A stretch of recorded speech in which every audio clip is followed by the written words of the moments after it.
And welcome back. Well, protests have erupted in Elizabeth City, North Carolina after the fatal police shooting of Andrew Brown. And it seems like history is repeating itself all across this nation. Joining us now to talk about it is civil rights and criminal defense attorney Brian Dunn. Good morning to you, sir. Thank you so much for joining us. You know, Brian, a judge ruled that the police body cam footage for Andrew Brown's shooting will not be released. Why is this? You know, how does that impact the case? And at a time when we are crying out for increased transparency in order to increase the trust between communities and police, why do you suspect this decision was made? Well, first of all, thank you so much for having me. And this is a wonderful discussion to be having right now. And I'm not trying to be facetious when I say I don't know. But I don't know why the judge made that ruling. I've seen many of these cases over the years. Sometimes it has to do with the fact that there's some evidence that is not out there yet that could prejudice the investigation. Sometimes it has to do with the fact that there may be an election cycle that year. Sometimes it has to do with other things. But the reality is we'll never really know. But what we do know is that this is not good for community relations, because what the people want to see is transparency when something like this happens. Right. Now, yesterday we saw the Justice Department bring forth federal hate crime charges against the 3 men involved in the fatal shooting of Ahmaud Arbery back in February of last year. You know, talk to us a little bit about a couple things. Number one, what exactly from the federal standpoint does a hate crime entail? Because I think a lot of people say, well, look, if somebody is a serial rapist, perhaps that they have hatred, they harbor hatred for women. If somebody is a murderer of a specific type of people, then maybe they harbor a certain type of animus. You know, how do we actually start, in many ways, criminalizing the thoughts in people's head that lead to an act which theoretically is already criminal in and of itself? Wow, you're bringing up law school 101 right here.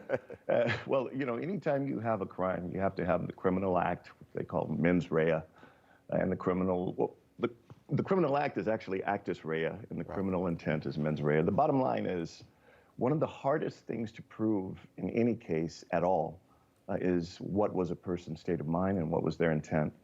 So when we start looking at the concept of hate crime, there has to be some objective indicator that the person harbored a racial animus.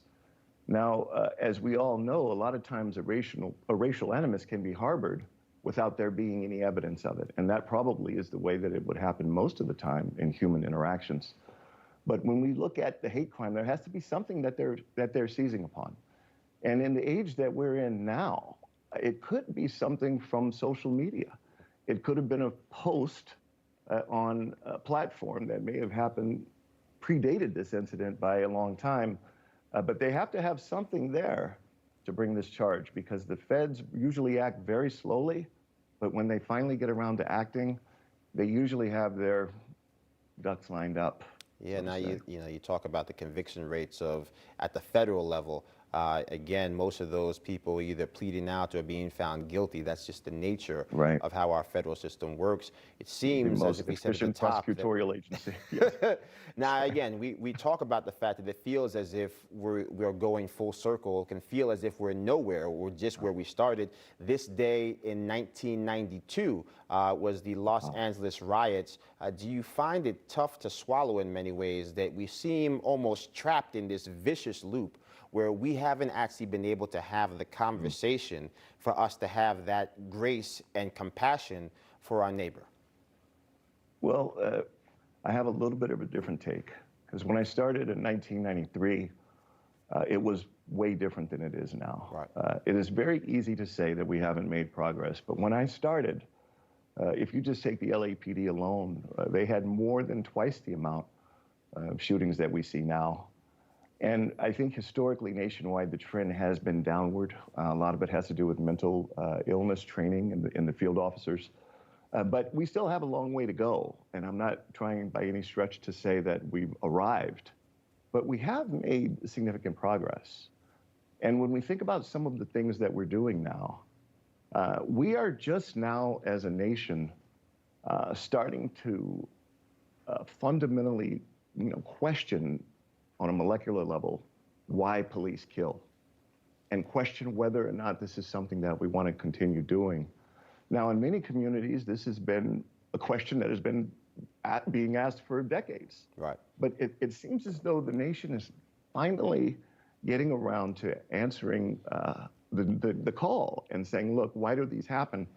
And you're going to have some difficult times in a period like this, because just the concept of officers being prosecuted, this is uncharted territory in many ways, but it's something that it shows that we're coming around to a new way of thinking. No, absolutely. And I think that that is what is important to stay with. No, 100%. I think we recognize that 99% of law enforcement go out every day, do a good job, but the best way to honor the sacrifice that they make and the risk they take for them and their family is to ensure that those people that do step out of bounds are held accountable, so that we do have what you talked about, that trust and transparency with the people that they have been trusted to serve and protect. Brian Dunn, thank you so much. God bless. We'll talk to you soon. It's always an honor. Thank you so much. All right, coming up next, Twisted Before Takeoff, Southwest